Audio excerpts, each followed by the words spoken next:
Focus, a weekly program about important issues and events in the two Virginias. Good morning, everyone, and welcome to this edition of In Focus. September is National Suicide Prevention Awareness Month, and we're going to share some important information this morning about resources that are available to help someone in need. Joining me to share more information this morning is Sara Yoke. She's the Public Affairs Officer with the Beckley VA Medical Center. Also joining me this morning is Toman. She's a trainer, facilitator, and motivational speaker, and she's involved with Prevent Suicide W.V, the Brother Up group, and Community Connections. And she has a very personal story to share with us this morning as well. But ladies, thank you both for joining us this morning. Thank you. Appreciate you both being here. Before we get started with the Q&A, I want to share some startling statistics from the Centers for Disease Control and Prevention, or CDC, with everyone first. In 2020, nearly 46,000 people died by suicide here in the U.S. That's one death every 11 minutes. More than 12 million people seriously considered suicide.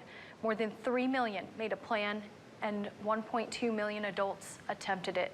The CDC also reports that for every death by suicide, there are 4 hospitalizations for attempted suicide, 8 ER visits related to suicide, 27 self-reported suicide attempts, and 275 people who seriously considered it.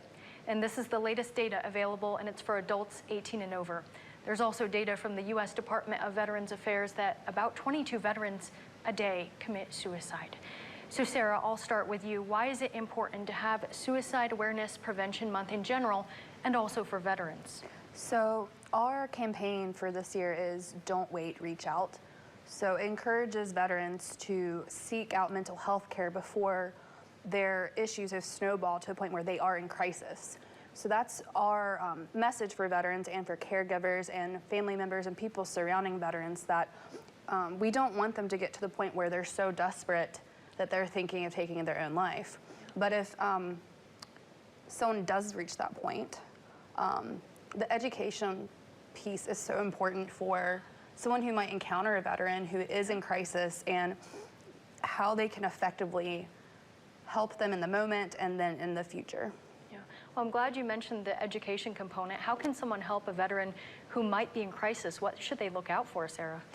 One important thing is that a lot of people think that if you ask somebody, are you thinking about harming yourself, or are you suicidal, that would increase the likelihood that somebody would take their own life, or that it would put it in their mind. That's not true. That conversation is critical. A conversation can save someone's life. So part of the education is that we want people to know how to communicate with somebody in crisis. You know, let them know that they're not alone. First it's important to assess whether in that moment you're safe and the veteran's safe. If not, you need to call 911. But if you could have that conversation in a safe manner, then that can lead to someone getting the care that they need. It's really important to make sure that someone feels validated. So you can make validating statements and try to neutralize where they're at, and then get them to help. And validating statements like "you're important, you matter," things like that. I can't imagine what you've been through. This must be very difficult. It's just letting them know that they're not alone, how they feel is valid, and remaining calm, polite, level-headed can really make sure that someone doesn't continue to spiral. Right, and it's important just to ask, are you okay, right? That question is important. And Michelle, can you share more about your work helping veterans, which organizations you work with, and what does your work involve? Well, we always say that it's okay to not be okay. It's just not okay to stay that way. So my work involves a lot of trainings, facilitating those trainings, doing presentations, because there's a difference in a presentation and a training. So we do a lot of programming and things like that, and mostly just educating individuals on how to have that safe, honest, and meaningful conversation about suicide and saving lives, and trying to not be afraid of that 7-letter S word, because of the stigma that's still associated with mental health. And so I do a lot of education work through my foundation, Brother Up, Prevent Suicide West Virginia, and also Community Connections here in Southern West Virginia. I try to serve every community like it's my backyard because we all need to know how to have this conversation. Yeah, and what's the first step to having that conversation and not having it be so stigmatized? I think the first thing that we all have to know is because it can be a heavy, hard, and difficult conversation. For a lot of individuals, it's really scary, and even talking about suicide, you know, they're just not comfortable with it. But the best thing we can do is look one another in the eye and just say, hey, are you okay? And are you thinking about suicide? It's important. Our words really do matter. Yeah. And so it's important to call it what it is. Are you thinking about killing yourself or ending your own life? We realize those are hard. So sometimes when we're facilitating a training, we have individuals that are in our trainings practice how to say that so that they're more comfortable with it. But I think what we also need to know or be mindful of is we have to know where we end and the next person begins if we really want to help people. As a suicide loss survivor, I can't make my experience all about that and not the person in front of me or the person that I'm on the phone with or whatnot if I'm needing to intervene in a life and death situation. And you also have a personal story to share. As you mentioned, you're a suicide loss survivor. So share more about that and how you got involved with suicide prevention and Brother Up. Well, this isn't what I wanted to do with my life, and I admire the people that do. I truly do. I became a suicide prevention and mental health advocate on a rainy April night 28 years ago. And it sounds silly to say it out loud, but I used to think that suicide didn't happen to families like mine. And the truth is, suicide and mental health conditions happen to anyone. We all have a brain, and therefore we all have mental health. That's where our mental health lives. So we lost my younger brother, Jamie, to suicide. He was a freshman in college and 18 years old in 1994. And the world was a different place in 1994. We were whispering the word cancer then, so we sure as heck were not having conversations about having safe and honest and meaningful conversations about suicide and mental health and mental wellness, because we just didn't even have that language. And about a year after he was gone, I got a call from an individual who asked me to speak to a group of kids. I didn't know what I was doing, but I put together the worst presentation of my life and went and did it. Cried through the entire thing, and on the way home, I made a deal with myself that if I was ever asked to speak out again, I would try to never say no. And my phone just never stopped ringing. So I also realized that I needed training, that there was a safe and an unsafe way to have a conversation about suicide and in this life and death situation and in preventing it. So I did what I had to do to get trained, and then my phone just never stopped ringing. So before I knew it, this became a way of life for me. Yeah, and still hasn't stopped ringing, right? It still hasn't stopped ringing. It was ringing just a bit ago before we went on camera. And that's important to acknowledge that none of us can be available 24/7, so we do have resources that are, though, and I'm sure we'll discuss those. Yeah, and that first picture you saw on the video there, that was Jamie, that was Michelle's brother you saw there. So Michelle, share with us also more about what Brother Up is.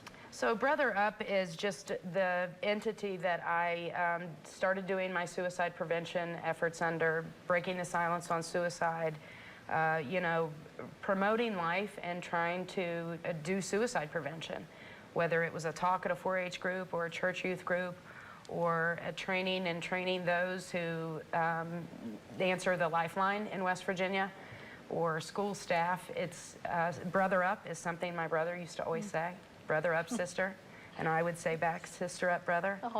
So it's Brother Up just seemed to be okay for the name of my foundation. Yeah, definitely. All right, well, ladies, we have much more to talk about. We do have to take a quick break. We'll discuss an upcoming walk going on in Beckley in just a bit. We'll be right back.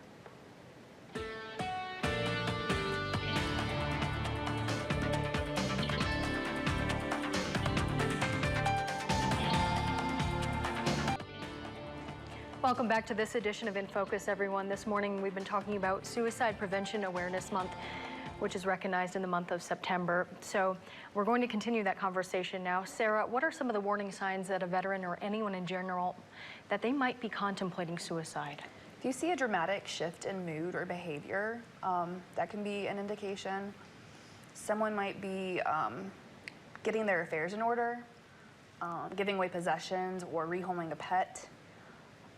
seeking access to firearms or pills or any way they may be able to harm themselves.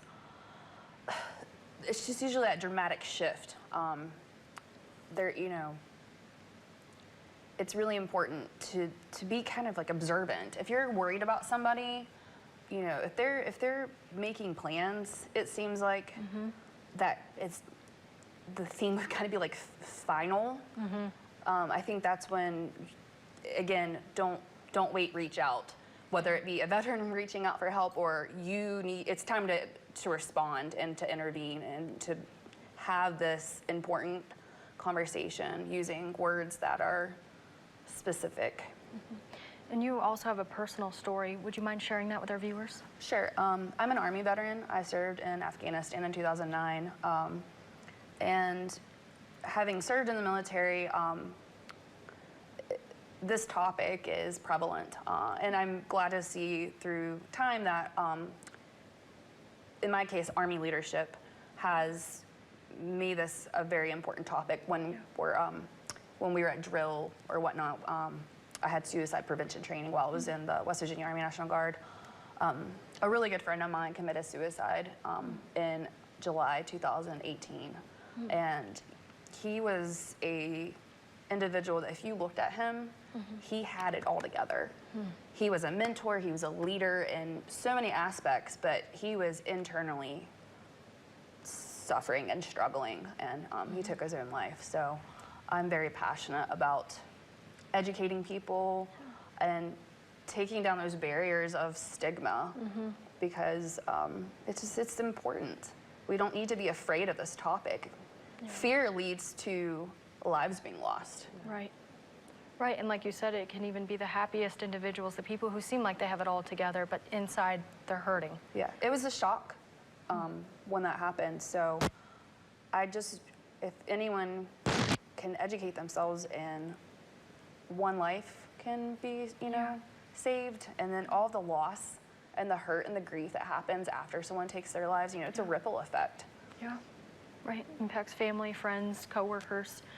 Michelle, can you also touch on what Sara said and add to what someone can do to help during a crisis and why that conversation can really save someone's life? I think the most important thing we can do is just be real. And give them our time, and as she mentioned earlier, that validation, let it be about them and not about us, no matter how scared you may be. We call that sitting in the suck. And, and sitting with someone and allowing them to process what they're experiencing. It's important to acknowledge that what might be a typical Tuesday for you might be a breaking point for me. And so it's all about perception. And typically once that crisis point has been reached, there's a 15 to 90 minute window that's absolutely crucial when it comes to keeping an individual safe from suicide. Wow. And we focus on that as well as some of the appropriate language to use in a lot of our evidence-based and best practice trainings. But just being real with them and keeping them safe as well as keeping yourself safe. We even have a Keep Them Safe campaign that we did here in West Virginia through our work with the Veterans Administration and the West Virginia Governor's Challenge. And it's a started out as a firearm safety campaign, but it also includes medications. So we use the hashtag frequently Keep Them Safe, meaning the means or method that an individual might use to take their own life with, as well as your person, because there are things we can do to keep individuals safe. Yeah, and that's important to have that conversation Absolutely. too. Education is key. And there's also a new 988 crisis line that people can call or text if they need to talk to someone. You can also chat at 988lifeline.org. So that's an important resource that is available for you. We're running out of time here, but Sara, I do want to mention and talk to you more about this suicide prevention walk that's coming up. Let's share some more about that. And our Galen Markham had covered the story recently, so we have some video to share with our viewers. Let's go ahead and talk about that. We're having the Beckley VA Medical Center has partnered with Active Southern West Virginia to host a community walk to raise awareness about suicide prevention. It's Wednesday, September 28th at 2 p.m. and it's at the Little Beaver State Park. We park in the first parking lot. As soon as you come in, there's a welcome center up on the hill with a pavilion. We'll be there. We'll have VA enrollment specialists, our suicide prevention outreach team, information resources, and we would love for anyone and everyone to come out, receive some education, and then participate in something that's healthy and active so we can move this conversation along and make some more progress in preventing suicide. Exactly. Let's share that date again one more time, date, time, and location. Wednesday, September 28th at 2 p.m. It's at the Little Beaver State Park. Open to anyone who wants to come out? Yes, we would love for anyone to come out. We'd love to see a large group of people. Okay, excellent. So before we go, I want to get concluding thoughts from each of you. Michelle, I'll start with you. What are 1 or 2 takeaways that our viewing audience should know this morning? I think it's important for those who struggle to know that they're not alone, that there's help available, and that there is hope, and that, but we as a society need to be both. Yeah. We do a great job telling individuals who are struggling, reach out, reach out, reach out, and sometimes what we need to do better as a society is lean in when we think someone's struggling and listen to our belly or our gut. Yeah. It's not usually wrong. Yeah. And for those who are loss survivors like Sarah and myself, you're not alone either. And it's important to acknowledge that you know, grief is grief, and what suicide loss leaves behind is a different kind of grief. It's very complex and unique, but there are things we can do, and we eat, sleep, and breathe by the rule that we are stronger together, and that means in regards to preventing suicide and also for those left behind. Yeah, I like what you said about leaning in and listening and being an active listener. Sarah, concluding thoughts from you? Check on your strong friends. Absolutely. The people you see as unbreakable, they need support too. And amongst veterans, you know, we have such camaraderie in the military. That needs to come after our service too. So veterans need to be there for one another. Yeah. I think it's so important to have a sense of community and belonging as veterans. Yeah, definitely. And I want to just thank both of you for what you're doing. It's very important work, and I can tell that both of you care deeply about what you're doing and helping others. So thanks for allowing us to be here today. Yeah, thank you. Absolutely. Thank you, Michelle and Sarah. Appreciate you both. Thank you. All right, we have to take one more quick break. We're going to be talking about an upcoming Alzheimer's walk right after this. We'll be right back. Now we are going to talk about the upcoming Alzheimer's Walk in Bluefield, West Virginia. It's set for Saturday, October 1st. So here are the details. It's happening at the Behavioral Health Pavilion of the Virginias. That location is 1333 Southview Drive in Bluefield, West Virginia. Registration is at 9 a.m. Again, that's Saturday, October 1st. The ceremony is at 10, and the walk will follow the ceremony. Joining me now to share more information on this year's walk are the co-chairs, Roger Topping and Connie Cochran. Also joining us this morning is Bill Larison. He's the executive director of the pavilion. That's the location where this year's walk is being held, and the pavilion is also one of the sponsors of the event. So thank you all for joining us. Thank you very much. Thank you for having us. Yeah, absolutely. Appreciate everyone being here. So for those who have never done a walk before, paint us a picture of what they can expect coming up on October 1st. Roger, I'll start with you. Well, first off, we're going to have good weather. Okay? Yes, fingers crossed. Fingers crossed. It's always a good thing to have sunshine, nice weather. We should have teams of people that will join us. People that have signed up with their businesses, or just friends signed up with their businesses. We'll have some of the sponsor tables for some of our sponsors who may want to give out information about their business. We will have a ceremony to start the occasion. They'll have a flag, we'll have the national anthem, and we'll have a talk by someone who has experienced firsthand Alzheimer's as a caregiver.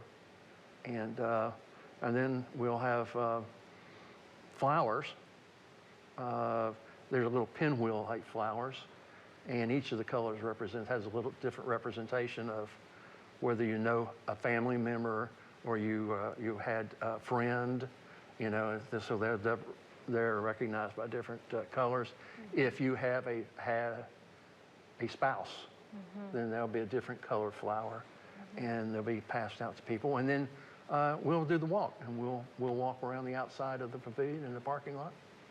And we hope to have quite a few people there. I am in hopes, and I think we're going to have several residents from some of the nursing homes that will be there, and some of them, I believe, are going to be walking with us. That's wonderful. So that'd be great. How long is the walk?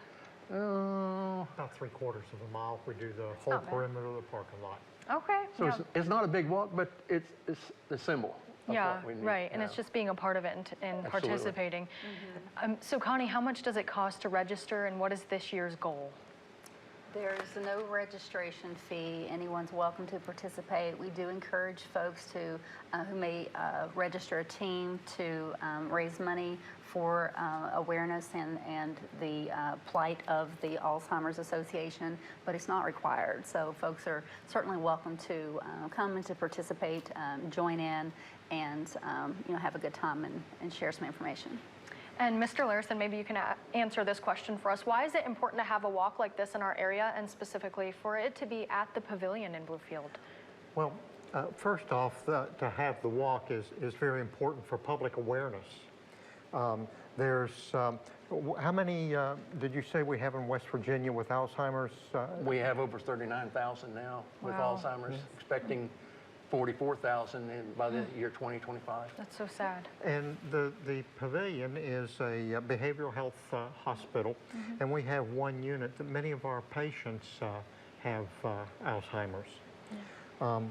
And it's, so, we just want the public to be aware, and it's a very touching ceremony. We did it there last year, and it was very touching. People came out, they told their stories, they spoke with each other. It was amazing how many folks, had experienced the same thing. Yeah. So it was kind of comforting for those individuals and those family members who could hear that someone else had the same issues and the same emotional response. Right, and to hear their stories too. And to hear their stories, yes. And Melinda, we know that West Virginia has an aging population. We have the third largest number of seniors over the age of 65 in the United States, Maine being number 1, Florida being number 2. We find that the CDC tells us in 2020 that Alzheimer's was the 8th leading cause of death. Wow, in West Virginia. That's really a startling statistic too, and I'm sure a lot of viewers out there know someone who's been impacted by Alzheimer's. Well, if you live to be 85, the statistics say 1 out of every 2 people over the age of 85 will have Alzheimer's. Oh, And that is a staggering number. Yeah, that's just frightening. Yeah. And Roger, let's touch more on why it's important to have this walk, this ceremony, and for folks to come together here in our area, in the Bluefield area. Well, as Bill said, it's important to have the walk. It's important that we get the message out to the community about Alzheimer's. And the walk is one way for us to raise money for the Alzheimer's Association and the research that's going on. And it's also a way for other people in the community, an awareness, if you will, of what Alzheimer's is, what it's like, and just what a terrible disease it is. How long has the walk been happening here in our community locally? 12 years? We've been participating as a sponsor for at least 10 years. So I would imagine that it's been here, I think, a few years prior to that. I think it was 12 or 14 years. I know 12. Yeah. And also there's a resource available, the website, we can pull that up on the screen right now, but if you live outside of Bluefield, there's other walks happening in our area. So there's a website you can go to and you can just punch in your zip code and other walks will come right up.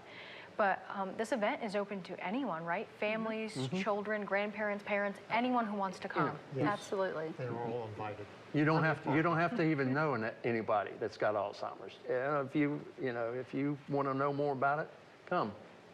We'll have information about it and can put you in touch with people that can help. And Connie, you also shared some important statistics with everyone about Alzheimer's and things, and so did you, Roger. But what else do you think people at home should know about maybe those who have Alzheimer's?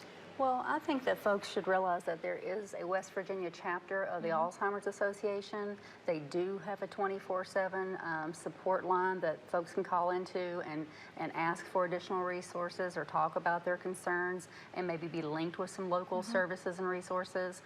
There's also workshops available online. There's workshops available in person that can be arranged in communities to provide more education to folks who are providing care and folks who may also be receiving care. We have just a little bit of time left. Concluding thoughts from you. I'll start with you, Mr. Larison. You know, our population in the United States is becoming an aging population. You know, in just a few years, the largest number of people in our country will be over retirement age, and you know, many still living in their 70s and 80s. So this is an issue for all of us that we should all be concerned about. Definitely is. Roger? Well, people need to know that there is no cure for Alzheimer's. They're doing research all over the world, but there is no medicine, there's no treatment, there's nothing out there to cure Alzheimer's. And this is one way to help. And this is one way to help with the research that's going on around the world. They're finding out more and more stuff all the time, and maybe they'll find something before, you know, in my lifetime. I'd hope so. Yeah. But it's not going to go away, No. and it's going to grow. Right. And unfortunately, we're out of time. But again, the Alzheimer's Walk is coming up on Saturday, October 1st. You're welcome to attend. Thank you all for joining us. Thank you very much for having us. That does it for us. Have a great day, everyone.